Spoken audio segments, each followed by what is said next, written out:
I'm looking forward to all of the presenters today, and certainly Emmitt Smith. I've got a little football story concerning Jimmy Johnson. He was doing a clinic for the Texas high school football coaches, and he went through everything that he had done with the Cowboys in the past year and finished up his talk. And one of the coaches raised his hand. He said, "Jimmy, before you leave, could you give us your best play of the year and the play that you used in the Super Bowl? I would love to hear it." So Jimmy said, "Sure." So he turned back to the blackboard and draws up the X's and the O's and explains the play. And he turns around to leave. But again, the coach raises his hand. He says, "Coach, thanks for explaining the play. And thanks for your talk today with very innovative ideas, and et cetera. But that play is a really simple play. I don't get it. I mean, we use that on our high school football team. I've seen that in Pop Warner. I don't get it. There's got to be something more to this play." And Jimmy says, "Well, yeah, there is one more thing." And he turns around and he writes up on the board 4.2. And he goes, "Well, thanks for coming." And the coach raises his hand. He says, "Well, wait a minute, Coach, 4.2, we have no idea. I don't know what it means, and I'm sure no one else here knows what it means." And he says, "Well, that's Emmitt Smith's time in the 40, and that kind of helps the play work a little bit better."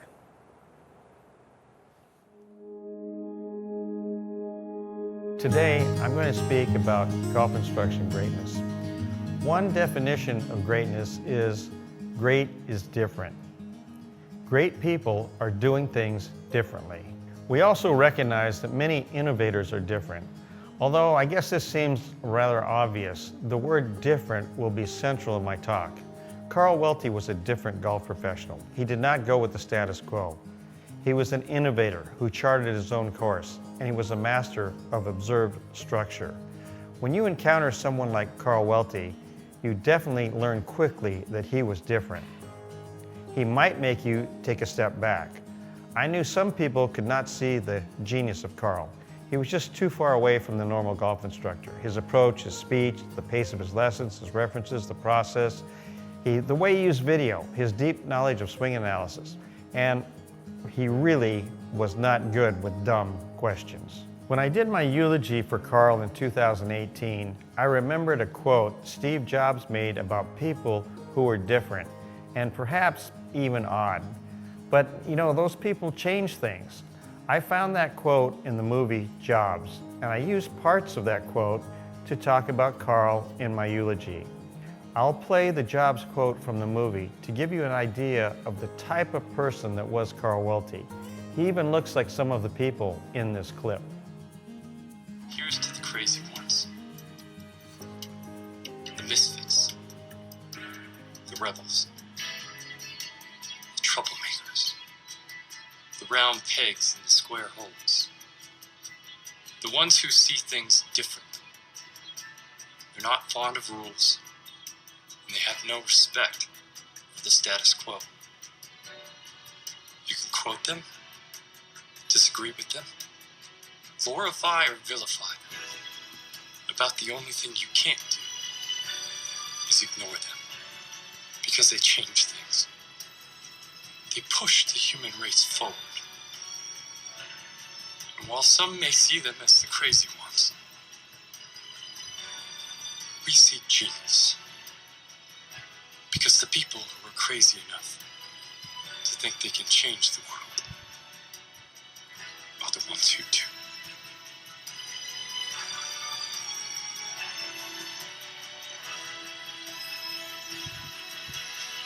What was that?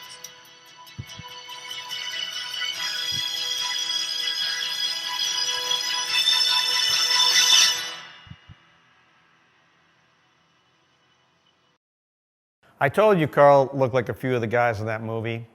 I used the quote from Steve Jobs not to compare Carl to the geniuses at Apple, but rather to help explain the type of person that was Carl Welty. He was definitely different, and he was definitely an innovator. Carl Welty was my friend from 1969 to 2018, just under 50 years. We met when he came to Seattle to open up the Sahali Golf Club with Paul Runyon. Carl had worked for Mr. Runyon at La Jolla Country Club, near his home in San Diego. That was his first assistant job, and of course, working for a Hall of Fame tour player was a major learning opportunity. Carl was working every day with players like Gene Littler, Phil Rogers, and a stable of the best young players in San Diego. Carl was already filming using an 8mm camera, but more about filming later. So let's talk about teaching. I'll share a story about a lesson with Carl Welty that took an unexpected turn for the student. It's a good example. This particular story happened when Carl was running his own golf school at La Costa in Carlsbad, California. A club professional came to him for a lesson. The lesson started off as usual. Carl did his normal analysis on the golf course. This meant filming the pro hitting many different shots and listening to the pro's commentary. This took about an hour of time. Carl then brought him back to his teaching studio for review and the next part of the lesson. Upon his arrival to the studio, Carl puts in the video. He's sitting directly in front of the TV with the pro in the chair behind him, and that's the way it always had to be. Carl plays through numerous swings and shots. He says nothing, but he does slow down the swings from the face-on view and the target line, all filmed perfectly. This goes on for about 15 minutes. Finally, the pro says, "You know, Carl, what do you see?" Carl moves on to another slow motion swing, click by click on the remote. The pro's now restless and says, "Please tell me what you think." Now Carl puts in another VHS tape in the second TV. They're both side by side. On the tape is Johnny Miller. Carl plays that swing a few times, and then he draws a circle around Johnny's left knee. The pro says, "So, you want me to move my left knee?" Carl says nothing, and he plays both swings again, click by click by click. The pro says, "Carl, you know, this is not a free lesson. I'm paying you. I'm thinking you want my left knee to move." Carl replays the swing. Now the pro's frustrated, and he says, "Carl, are you telling me to move my left knee?" There's a little pause. Carl turns around from the screen and says sharply, "I don't tell anyone what to do." After a moment of silence, the pro says to Carl, "Okay, are you suggesting if I move my left knee like Johnny Miller, I'll hit the ball better?" Well, there's another pause. Carl responds, "Johnny Miller hit it pretty good." Well, that was the end of the lesson. This was a classic Carl Welty lesson. It was certainly different. Carl wanted him, the pro, to think in the lesson. Carl got this pro to learn something very important without explaining technique or verbally pontificating on the importance of good footwork. This student later admitted the lesson helped him a lot. And you know, he learned something about silence too. So let's go back to 450 BC. Socrates lived in Greece 2,500 years ago. If you studied philosophy at all, you know the names of Socrates and Plato. They're called philosophers, but in their day, they were the experts in mathematics, physics, engineering, and the study of how the universe worked. Now we use the word scientist, but the word scientist did not even exist until the 1800s. Now, what's the connection between Socrates and Carl Welty? Well, Carl Welty intuitively used the Socratic method. I looked up some passages from the Harvard Law School where they teach the Socratic method. The key to the Socratic method is that you keep asking questions. You are definitely not the sage on stage. This was Carl Welty. That was his method. He would know what he wanted the student to see and learn. He would know the outcome he wanted to achieve at the end of the lesson. But he demanded that the student participate so that they would truly understand. I definitely learned to do the same thing in my teaching, to have the student feel as if they learned much of the lesson on their own. They absolutely have an active role. In law school, they say the first difficulty is to see that the problem is difficult. In golf instruction, this difficulty is the complexity of power components, kinetics, kinematic sequence, alignments, the matchups in the swing, the physiology, the psychology, the rhythm, timing, and the way the student is receiving the information. They say the professor in law school is a participant in the dialogue. He asks questions, and he's comfortable in silence.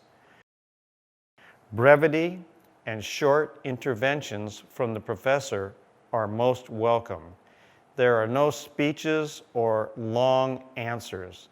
It should be the function of the professor to open up vistas before his pupils, showing them the possibilities. You know, I found there are times in the lesson tee where the solution is really not easy. It's a time when some teachers fail due to increasing the ideas and increasing the demands on the student and giving them more information. Carl was comfortable in silence. I always think back to my days teaching with him whenever I run into one of those difficult situations. Carl would always go back to his analysis and keep the ideas on track. He did not ever rush. He was very comfortable in waiting and in letting the student have time. Here are a few short video clips Carl might play for you in a lesson. It has the effect of slowing the student down, not to mention additional qualities. I love the music he would choose. It had a mesmerizing effect on the students, and it made the viewing more interesting. Carl was doing this way back in the 1970s.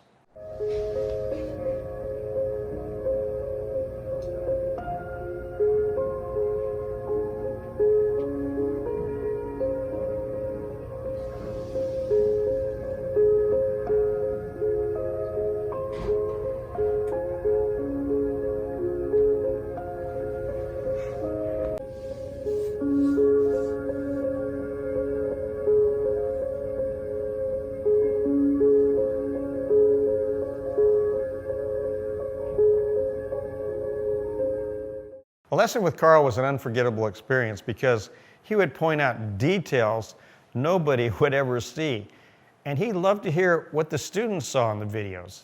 Carl usually did 3-hour lessons. In fact, that's how he managed his lesson book at La Costa. He did a 3-hour lesson from 9 to 12, lunch, and then a 3-hour lesson from 1 to 4. And he did this 7 days a week for 17 years, only taking off Christmas. Nobody can make a multi-hour lesson more fun and more productive. He would show you Lee Trevino, Jack Nicklaus, Tiger Woods, or many other great players hitting the shot you were working on. And he would show you cool things that they did in their swings. His students would learn how to hit certain shots by watching the pro. We call it the pro example. His students always left smarter and with a definite plan for improvement. In my latest book, Build Your Swing, I use the pro example in each of the 8 sections of my book, just like Carl. How good was Carl as a teacher? I will mention a number of students, and here are 4 major champions. Carl traveled with Freddie Couples during his first year on the PGA Tour.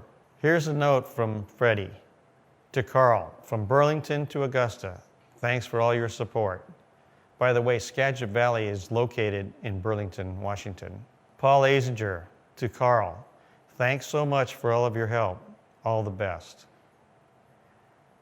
Davis Love, to Carl, thanks for all of your help at the start of the year. I'm still working on putting my eyes lower, and I believe you found something very important. I hope to spend some time with you in January.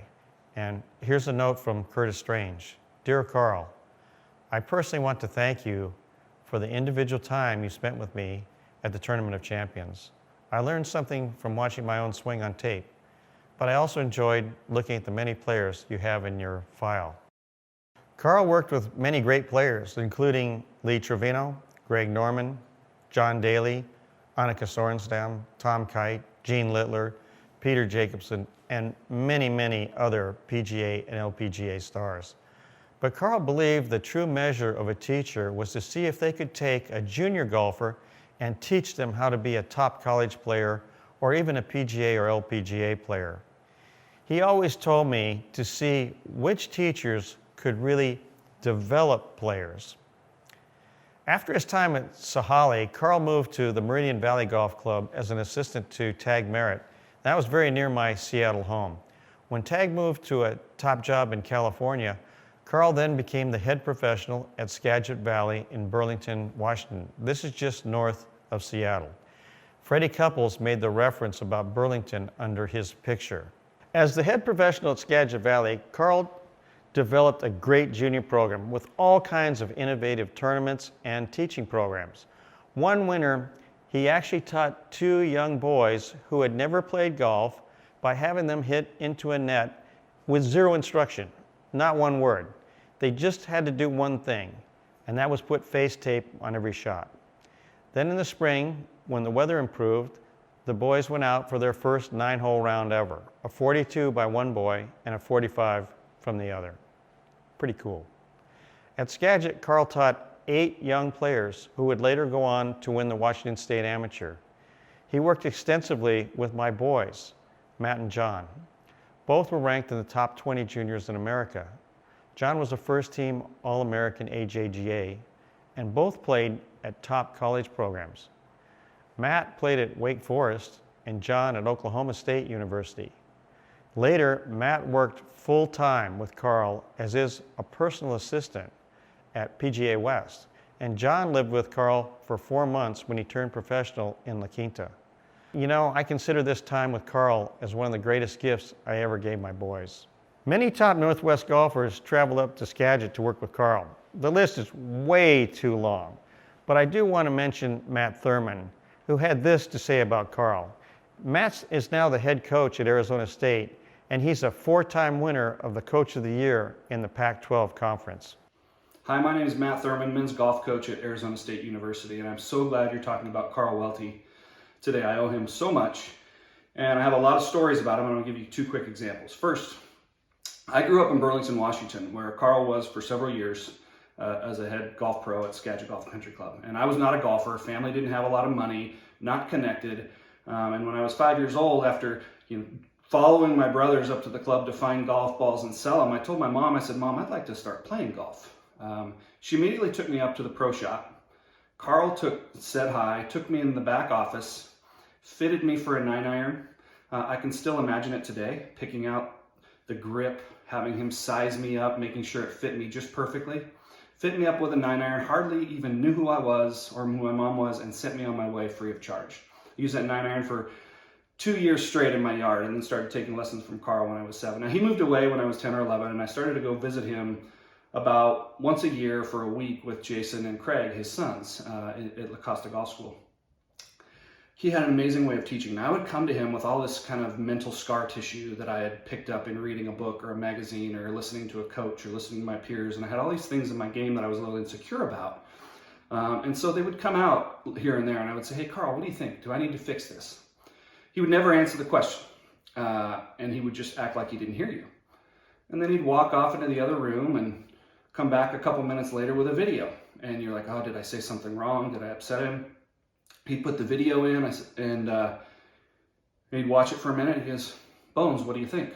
He called me Bones, and I said, "Well, what do you mean, what do I think?" He goes, "Are you going to tell Jack Nicklaus that this is wrong? Or what do you think is what you're doing wrong if this guy's been in the top 10 of the money list 10 years in a row and you do the same thing he does?" He had an amazing ability to make you feel great about what you did. And every time I went to a lesson or spent time with him, I left feeling like I knew way more things about what I did right and what I did well than what I did wrong. And I always had a couple things to work on, but I left feeling great, knowing that I had enough. And that's what Carl had a special gift to do over time, to build this confidence in you and knowing that you have great skills. Carl started his golf school at La Costa in 1984, where a young junior, Pat Perez, would become his student and rise to the #1 ranking in junior golf, receive a 4-year scholarship to Arizona State University, and then go on to a very long, successful career on the PGA Tour. Todd Dempsey was another Welty student who would win the NCAA Individual Championship playing for ASU and would also play on the PGA Tour. Probably the most amazing coaching I've ever seen was the work Carl did with a young Ben Crane. Ben was not a tour prospect when I first played with him and examined his game at PGA West. I can guarantee you that. But here's how it happened. Carl had left La Costa and came to PGA West when I hired him in 1997. Ben Crane came there to take lessons from Carl, and soon after, he actually moved to La Quinta. Carl taught Ben on every skill set in the game. I'm not sure really where he helped him the most because it was on every aspect of the game. When Ben qualified for the Korn Ferry Tour, he sent Carl a VHS videotape every week from the site. Carl trained Ben's caddy how to do detailed video work, and a tape was sent using FedEx from the site. The tape would arrive back in La Quinta, and Carl would study his swing, and especially every putt. Carl was, I believe, the best putting coach ever. He would study the tape and then call Ben and tell him why he was missing putts and how to practice. Carl kept these tapes under his bed. The total count on those VHS tapes sent to Carl from Ben Crane was 93 tapes, and that was over a 3-year time frame. I know because I've seen those tapes. What other teacher would do this for his student? I don't think there are many. Anyway, Carl continued this work with Ben as he made it to the PGA Tour. By the way, Ben Crane was #1 in putting on the PGA Tour 2 times, and he was always near the top in putting stats. Ben Crane would go on to win 5 PGA Tour events. He made multi-millions of dollars on the PGA Tour, and without Carl Welty, I would have given this guy 0 chance. How did Carl Welty do it and accomplish all the things that he did? Carl's father loved golf and got him into the game at an early age. Carl was the #1 player on his high school golf team for 4 years, and he received a scholarship to San Diego State and played as the #2 man there. After college, Carl took a job at the Golf Craft Company, which was located in San Diego. It was there that he met Bill Glaston. Not Bill Glaston the golfer, but Bill Glaston the MIT genius. William Glaston was a top engineer, and he worked with Howard Hughes at the Hughes Aircraft in California. He had a very close relationship with Howard Hughes. Bill also had a formula for picking stocks, and he made a fortune in the market. In addition, he loved golf and the complexity of the game. He decided to do something about his interest in how the ball responded to swing plane. He also was interested in swing path and the club face. So Bill began an interesting testing and research program right at his home. Here's a quote from the Golf Digest article that you can see up on the screen. Glaston lived close to the Golf Craft Company, and one day he told some executives what he was doing. They invited him to build a driving machine. The result was a ball launching machine. It was called the Monster, which got a lot of publicity. Bill Glaston had built a machine that was the forerunner to the Iron Byron driving machine, which is now used by all golf companies. Here's another quote from the magazine. The Monster hits balls very effectively. It cocked its wrist and pronates and supinates, as does the flesh and blood player. It can knock a drive 280 yards in the air. Golfcraft was then one of the largest manufacturing companies in the world. Do you know who bought the Golfcraft company? Titleist. Bill Glaston had a passion about developing speed, and he discovered numerous ideas far ahead of his time. One simple one was he recommended a longer driver, and I have a letter where he recommends a 45-inch driver to Carl. Remember, the standard driver back then was 43 inches. To verify his findings, Bill had built a stroboscopic camera, marrying that camera with other measuring equipment that he had right at his home in Solana Beach, which is really right next to Carlsbad, California. The picture on the cover of Golf Digest showed Bill measuring speed and other components of a top golf swing. The speed measurer for this article was built into a raised driving platform. The camera was mounted on Bill's roof along with powerful lights that flashed on and off. Photography on a perpendicular plane was essential to determining accurate swing speed and movement values. Players like Jack Nicklaus, Jerry Hurd, Bruce Crampton, and many others came to Bill's house for his testing. I mention this story to give you a small background on the MIT engineer who mentored Carl Welty in camera placement. Carl also taught Bill at La Jolla Country Club. It wasn't too long before Carl asked Bill to build a personal speed machine. This was in 1965, and he did it. I guess Bill just whipped it up in his garage. Carl also wanted to measure club path and face angle, so it was a few years later when Bill built that one. That was in 1972. Now here's the finished product, 49 years later. It's now in Burlington, Washington, with Carl's son, Craig.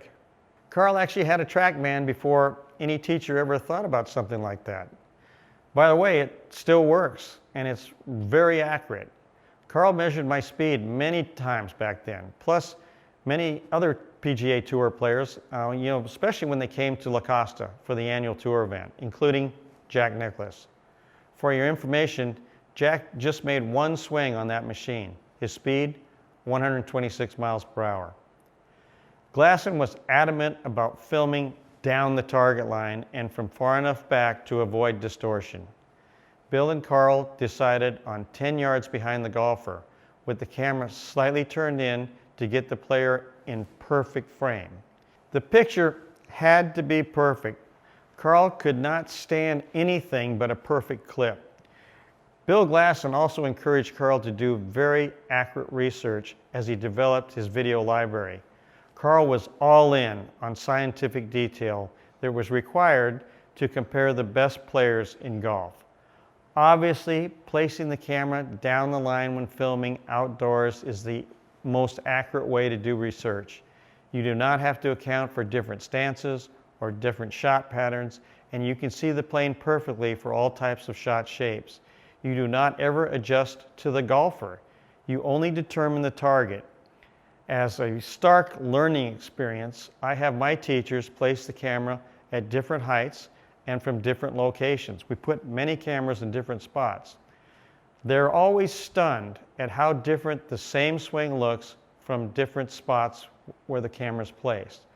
Carl said he would give an F to the videos he saw shot from different spots that he saw on social media. I mentioned his son, Craig. He is now the head professional at Skagit Valley Country Club. Craig was a 3-time college All-American and a first-team All-American his senior year. He qualified for the United States Amateur and for the British Amateur. Craig's students include Stuart Sink, Ben Crane, and Joel Dahlman, who is now a rising star on the PGA Tour. Craig teaches many of the top juniors and amateurs in Washington, just like his father. Of note, and it's a big note, Craig has always played cross-handed. Carl never changed that grip. I've spoken about Carl in every presentation I've ever done, and that would include 7 previous US summits, 3 European summits, plus education forums in Japan, Australia, Thailand, New Zealand, Canada, and Mexico, and speaking in most of the PGA sections in America, always giving insight into the research that Carl and I did together. In addition, 400 PGA professionals have been certified at my golf schools and are now teaching some of the great Welty ideas themselves. Here's a short clip from the very first U.S. Teaching and Coaching Summit in 1988, where I recommended that you go see Carl Welty.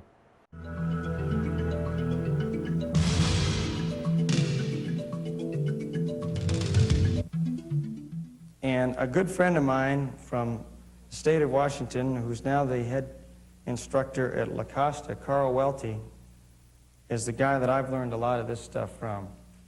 And he's been doing this kind of work for 30 years with regular cameras and his own stuff, and filmed Hogan a long time ago. And I've never seen anyone come close to spending the amount of time and effort that he has in studying golf swings. So I talk to Carl a lot, and I kind of do my own little things, and he has always just watched the films. He doesn't really read too many books or listen to too many other teachers. He just looks at what is happening, And he's a tremendously interesting person to talk to and to visit if you're ever in San Diego. I know very few teachers actually did go see Carl, which was a big miss, but there were some. In San Diego, there are two teachers who spent huge time with Carl. One is Doug Timmons, who began teaching with Carl in the early 1990s. Doug now has over 500 juniors in his Encinitas program and works with many top Southern California juniors. Doug brought his friend Derek Uyeda over to PGA West in the early 2000s. Each of them spent many hours with Carl, and both are now great teachers.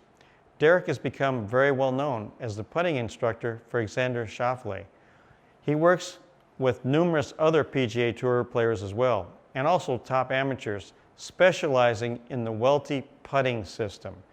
Derek never fails to mention Carl when he speaks. What was it like at PGA West? Carl always had an indoor video studio in his house and a practice area in the backyard. Tour players would sometimes go to his home in Carlsbad for more work in their games. It was the same when he came to PGA West. It was right next to the golf school. He had a condo and he immediately outfitted the living room into a teaching bay.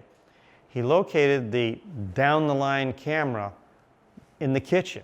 And that's so he could get a full 10 yards back. That was the Bill Glaston instructions. He taped the windows to get better lighting, which blocked out the front sliding doors. And by the way, out the front sliding doors was the famous stadium golf course. And that was directly out the front door, but it was blocked. Of course, the speed machine was there and all sorts of golf clubs with different weights and lengths and grip sizes. On the walls were shelves of videotapes. Carl could pull down any player from any decade and review the tape. The number of tapes was unfathomable. 1,900 videotapes and 200 movie reels, and they were all meticulously cataloged. Carl taught Colin Wolshak, who was once his assistant, on how to videotape correctly. Although Colin is not a teaching professional now, he is an expert video man, and you might know his Instagram account, Sacred Links. Colin sends out great video of PGA and LPGA Tour players that he shot, just like Carl taught him. But if you don't film like Colin, the videos are not compatible with your technique. I've been lucky to work with many great teachers and many great players. After I went to see them or work with them, I would always bring back the information I learned to Carl. Then we would think about the ideas, and then we would do the research, which Carl would always say, "Show me the videotape." And that's exactly what we would do. Checking to see if great ball strikers were doing what some teacher was saying. You know, the idea of scientific method is to try to actually disprove the hypothesis to see if it's correct. So was the hypothesis of the teacher's method right or wrong? Did the best ball strikers do what they proposed? Often the teaching idea failed our exam. You know, I do the same type of analysis with my teachers every year. We all dig deep into video analysis, and it's all done the Welty way. It has to be perfect filming. There's no chance I could have done this detailed research without my friendship with Carl. We knew the golf swing was complex by reviewing the vast number of tour swings in his library. So we had an understanding that we certainly did not know everything. That knowledge, though, gave us an advantage over people who overestimated their knowledge or were unaware of their ignorance. This was apparent when we challenged the evidence. Fortunately for our research, I had access to the PGA Tour. First at Westchester Country Club, where we had a PGA Tour event, then at Sleepy Hollow Country Club, where I had the Champions Tour event, then at Doral, where we had the PGA Tour event for 25 years, plus at Mayakoba, where I had a golf school with a tour event for the past 12 years, and my golf center in Fort Worth, where we were close to the Colonial and the Byron Nelson Tour events. We had the ability to videotape every tour player every year and taping them the same way every time. Carl had the Tour Championship at La Costa and also the San Diego Open at Torrey Pines. And we had the tour event at PGA West. I was there for 17 years. Carl Welty did not like to be in front of a crowd. He did not like to speak at seminars. He almost never did any kind of speaking, and he only authored a few articles. Carl hated to fly. Actually, he wouldn't fly. Very few people ever knew what Carl Welty did. I would even say that some of my teachers and the assistants at PGA West didn't really know Carl. Carl was hard to know. He loved being at his home. He loved analyzing videotape. And he loved being on the lesson tee with an interesting student. To give you another Welty story, everyone at PGA West knew that Carl had a remote control that was completely worn out where the thumb pushed down on the remote control. To wear this button down with no paint and a dent probably requires about 10 million plus push downs. But Carl recorded every golf tournament on TV, and then he studied the tape, often going back and forth on certain shots or putts. And then the thumb area on the remote finally wore down. Interestingly, Carl turned off the audio when he watched golf tournaments. He just could not stand the commentators, who he regarded as very poor on the mechanics of the golf swing and the mechanics of putting. He would become infuriated with their analysis, so he just turned it off completely. I watched many tournaments at his condo with zero sound. Video became available to us consumers in 1979, but again, Carl was far ahead in analyzing the tape. He discovered that you could draw on the video screen. When I saw this, I immediately knew it was a major breakthrough. This is when Carl and I started our first major study. We began working on the similarities of top PGA Tour players compared to professionals who were outside of the top 50. But I'll tell you, it was extremely difficult. Remember, there were also no tour stats back in the early 1980s. When you draw in the player from down the line and trace the movement of the golf club, you really learn a lot. For me, it was the discovery of the first X, not the X factor. PGA Tour players took the club more vertical in the backswing and then shallowed the shaft on the downswing. When I drew the shaft both up and down, it formed the letter X. And I think it should be noted that the only way to accurately do research is by using uniform data. However, I've learned that this is still not obvious to most. Bill Glaston had schooled Carl on accurate research techniques, definitely filming off a tripod and from precise distances. If you move the camera, you change everything. So we did not vary. This is really how we began testing the fundamentals of top players in the world. And this is how I've trained my teachers for decades. Again, none of this could have happened without my friendship with Carl Welty. Carl passed away unexpectedly in February of 2018. The work he did touched many lives and pushed the world of teaching ahead. I hope Carl is recognized for the impact he had with his students, and more importantly, in the research he did on filming and minutely researching the golf swing. He pushed our profession forward. I want to thank you for giving me this time to talk to you about my friend Carl Welty, who was so important in my life, and there's no way I could have done anything remotely as close to what I've been able to accomplish without my friendship with Carl Welty.